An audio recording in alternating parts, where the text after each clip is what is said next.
Good morning. Today we look at First Corinthians 5, and this chapter starts to deal with the sins that are going on in Corinth that have been reported by Chloe's people.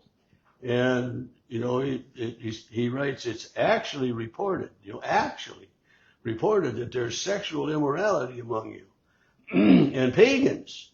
For what is a man living with his father's wife? But it's one of those things. I wonder what Paul would say in today's world.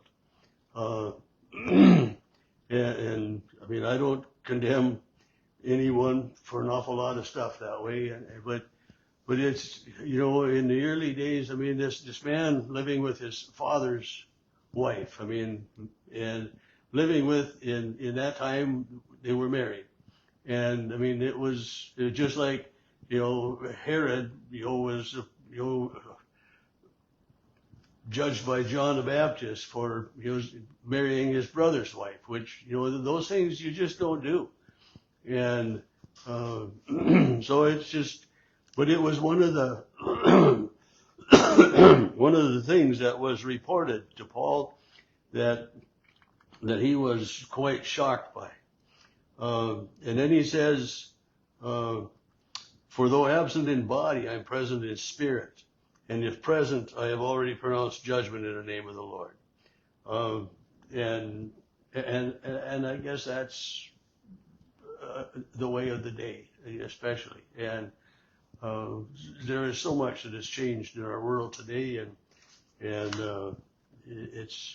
we look at things in a much different light today, and we emphasize grace, mercy, acceptance, and Paul goes on to say, that you are to hand this man over to Satan for the destruction of flesh. You basically kick him out, and don't have anything more to do with him, but for the destruction of his flesh, but yet the hope of his spirit will be saved on the day of the Lord. So this, it's not a condemning sin, evidently, according to what Paul is saying, but yet you shouldn't associate with this person. And it's just, I don't really understand so awful much of that, because, I mean, there's not one of us that's not guilty of a sin. And if we judge or excommunicate someone for something they've done, we have just as much reason for them to excommunicate us. A sin is a sin, and I get, like murder is a greater sin. There are different degrees maybe, but yet there's not a one of us that's deserving of God's grace. And if we start condemning people for their sins, we won't have anybody in our church. Our church is there to encourage forgiveness, to remind us that we are forgiven by God, that Jesus died for us, and that there's grace and mercy. And this letter, what Paul is writing here is, like with the woman caught in adultery brought to Jesus, and he says, well, where are those who condemned you? And she said, they're all gone. And then, neither do I condemn you, Jesus said, but go and sin no more. Change your life, do the right thing. But yet, Jesus says, I do not condemn you. And that is such an important part of grace. I mean, and Jesus said, John 3:17, I did not come to condemn the world, but I came that the world might be saved through me. So Jesus didn't come to condemn, and so, as church, I mean, we've got to be really careful, and we've got to be welcoming, accepting, forgiving, and encouraging in all of these different ways. Verse 6, he says, your boasting is not a good thing. Don't you know a little yeast leavens the whole batch of dough? Clean up the old yeast. And this kind of speaks to me of, the sin is evident in each and every one of us.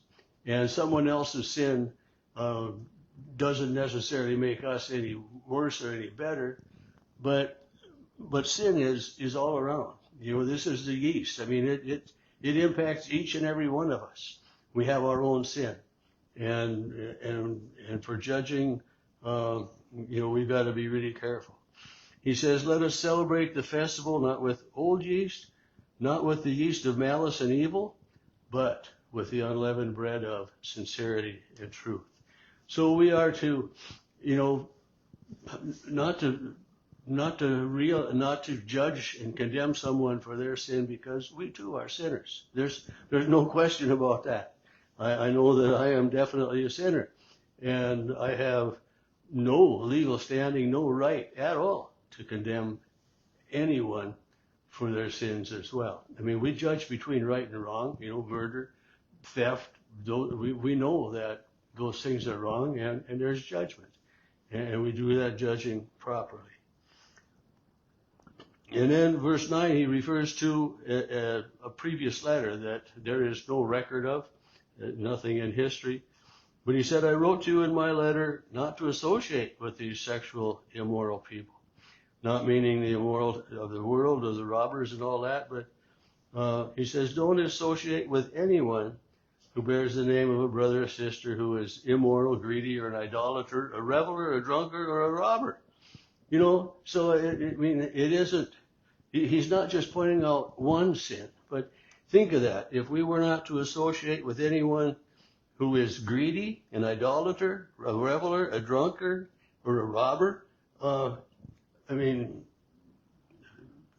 sinner. And it's, he's mentioning these particular sins as though, they're the epitome of evilness and everything. But in God's eyes, a sin is a sin. And so if we are to exclude them, which wouldn't be Christ-like at all, we're making judgments we shouldn't be making. And rather than judging and excluding or stepping away from them, we need to embrace and encourage and welcome them and remind them of God's love and of God's grace. And, he ends this chapter with, drive out the wicked person from among you.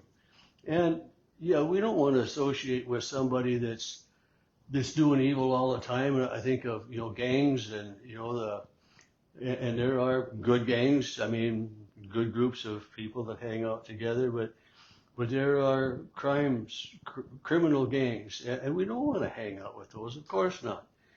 And we don't want to hang out with people that are encouraging us to steal or to kill or to do any of those other things.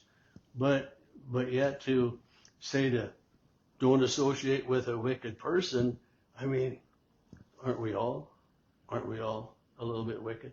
Aren't we all definitely sinners?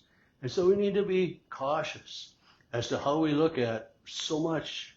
I shouldn't say so much, but we need to be cautious as to how we look at others and the judgment that we put upon others. Because, as I said already, we too are sinners.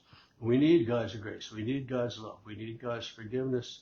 And this is what we are to do as Christians, is to remind those others of God's love and of God's grace, and to encourage them to embrace God's love and grace.